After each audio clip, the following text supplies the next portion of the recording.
그러니까 저는 IBS 혈관연구단에 소속돼서 연구를 하고 있는 양명진이라고 합니다. 비교적 짧은 시간이지만 이 코로나 바이러스 때문에 지금 많은 사람들이 되게 불편하고 힘든데 조금 이해해보고자 발표를 진행하도록 하겠습니다.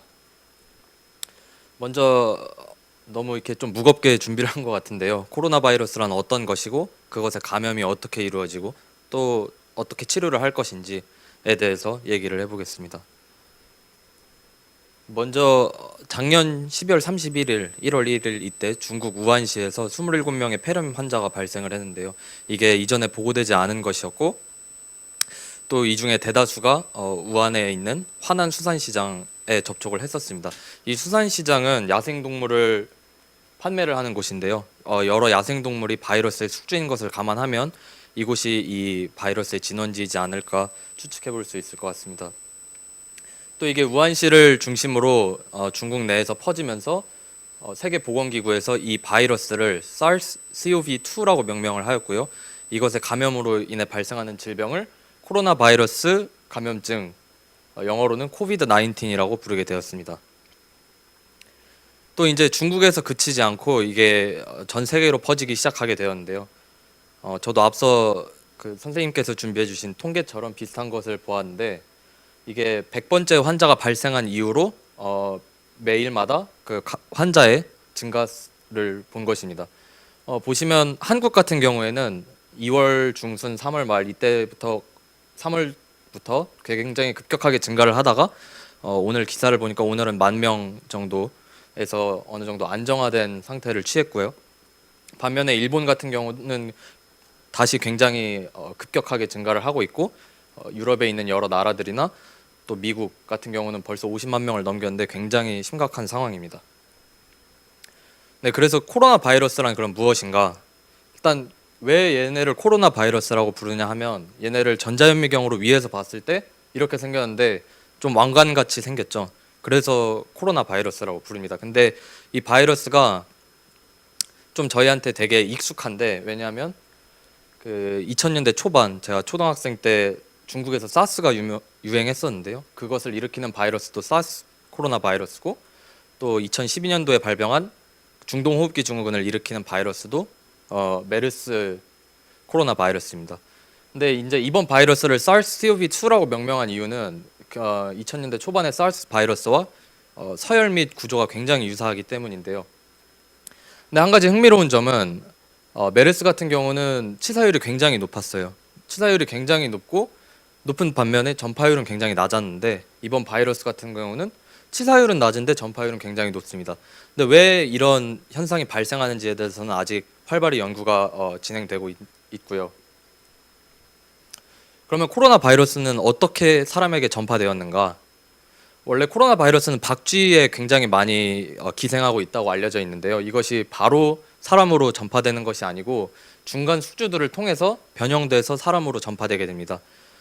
그 중에 사스 같은 경우는 시벳이라고 사형 고양이를 중간 숙주로 삼고 낙타 같은 경우는 메르스를 중간 숙주로 삼고 근데 이번 코로나 바이러스는 천상갑이라고 하는 굉장히 특이하게 생긴 동물을 중간 숙주로 삼는다고 사람들이 예상을 하고 있습니다. 네, 그러면은 이제 조금 더 어려운 얘기일 수도 있는데요. 이 바이러스가 그러면 어떻게 감염이 되는지에 대해서 알아보겠습니다. 네, 굉장히 복잡해 보이는데 간단하게 이 코로나 바이러스가 숙주의 세포에 붙어서 중간 그 유전 물질을 세포 안으로 넣게 되고 그러면 숙주 세포의 기구들을 이용해서 스스로 복제해서 더 이렇게 퍼져 나가게 됩니다. 근데 이번에 집중할 것은 이 코로나 바이러스가 어떻게 숙주 세포를 인지해서 붙느냐인데요.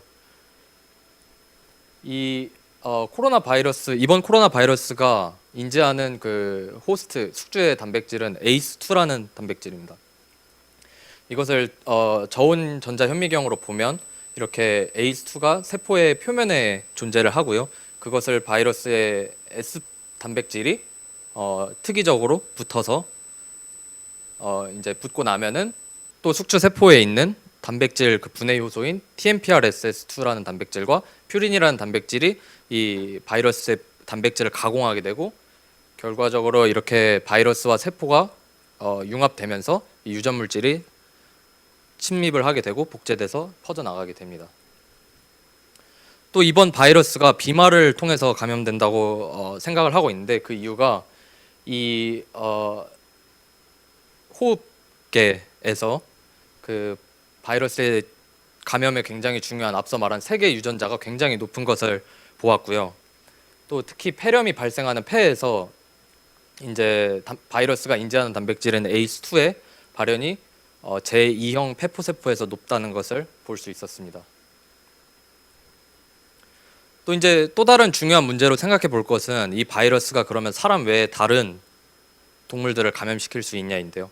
왜냐하면 이런 바이러스가 다른 우리 주변의 동물들을 감염시킨다면 2차적으로 다시 사람에게 감염을 시킬 수 있고 굉장히 그러면은 전파 속도가 훨씬 빨라질 것이기 때문인데요.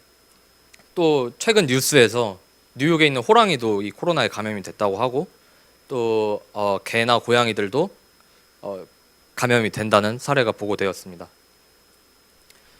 또 이제 인간 주변에 존재하는 다양한 동물들의 그 바이러스의 감염에 중요한 ACE2의 단백질 서열을 봤을 때 굉장히 유사하게 진화적으로 잘 보존이 되어 있습니다. 그렇기 때문에 그 말은 즉슨 이게 다른 동물로도 감염이 될 수 있다는 의미이기 때문에 주의가 필요할 것 같고요. 또 이런 점은 이제 아직도 연구가 활발히 진행 중입니다.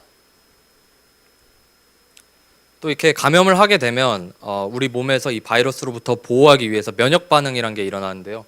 이때 면역 세포들이 염증 물질을 분비하면서 이렇게 몸을 보호하려고 하는데, 그때 발생하는 사이토카인들이 이제 과도하게 분비되면서 우리 몸에서 염증 반응을 일으키고, 그렇기 때문에 폐렴 같은 증세들이 확진자에게서 보이는 것 같습니다. 자, 그럼 마지막으로 어떻게 치료할 것인가, 이게 되게 궁금하실 것 같은데 아직 완벽한 치료제는 없습니다. 근데 전 세계 연구자들이 다양한 시도를 하고 있고요. 어떻게 치료할 것인가에 대해서. 그 중에 한 가지 방법은 아까 이 바이러스가 세포 표면에 있는 ACE2란 단백질을 인지해서 들어간다고 설명을 드렸는데요. 그 대신에 그러면 경쟁적으로 이 바이러스에 붙을 수 있는 이 ACE2 단백질을 넣어주자라는 시도가 이루어지고 있고요.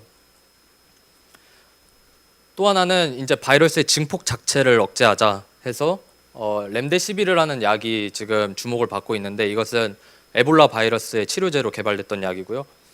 바이러스의 그 세포 내에서의 증폭 자체를 억제하는 메커니즘을 가지고 있습니다.